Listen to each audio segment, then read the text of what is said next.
You want to build your own control deck for an arcade 1-up or some other arcade? This is how you do it.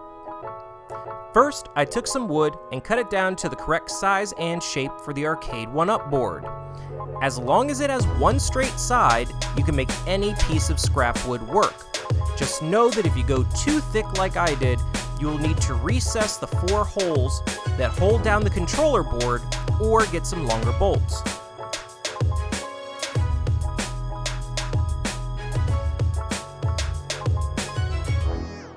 For 1-up machines, also make sure to cut the back edge at 20 degrees. This ensures a perfect fit against the monitor bezel.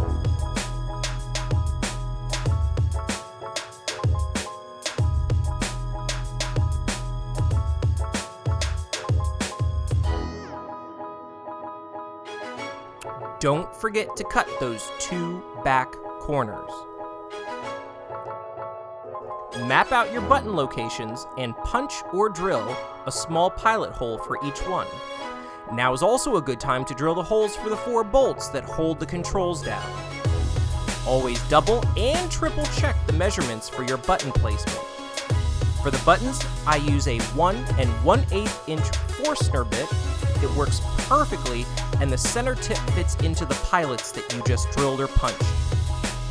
Sand the whole thing to get rid of raised or rough edges. The buttons drop in and tighten with the nut in the back. Make sure these are snug but not too tight or the buttons might stick in the down position when pressed. If you have any artwork or paint, you will want to install it before putting these buttons in. Here we have a sweet custom He-Man wrap designed by Game On Graphics for my customer Darren. I used his cabinet to demo how to get around menus in a multicade and troubleshoot your machine. You can check out those videos if you need them. Links are in the description below. Here comes the real reason you turned on the video, the wiring, right? These newer style buttons have 1 plug instead of 4 like the old ones, making the process a lot smoother.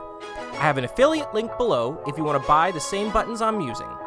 RetroPie and Emulation Station builds can wire and assign buttons in any order, but I found that some recall box builds are designed to have these in a certain order, so we're going to use that order here. With the board upside down, start at the bottom left with number 1, and then work your way right for number 2 and 3. Number 4 is up 1 in the top right, then work your way left for number 5 and 6. Start and coin are going to be 7 and 8.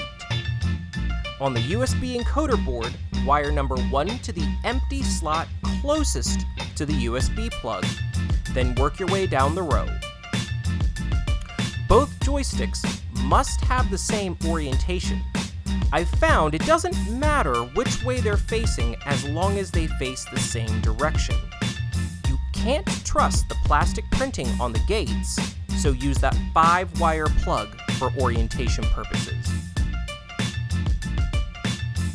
Do your best to center the joystick in the hole you drilled, then mark at least 4 holes on the mounting plate with a pencil or marker.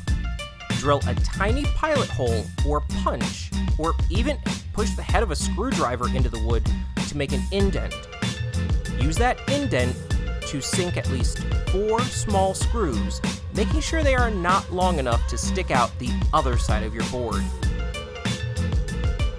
Now all you need to do is screw on the joystick topper, mount the board, and run USB cables to your Pi or PC. You're done! I hope breaking the process down into smaller steps made it possible for a few of you to complete your own arcade modifications. If this seems intimidating, I do offer my services locally, or I can send you a pre-made board through the mail. Thanks for stopping by.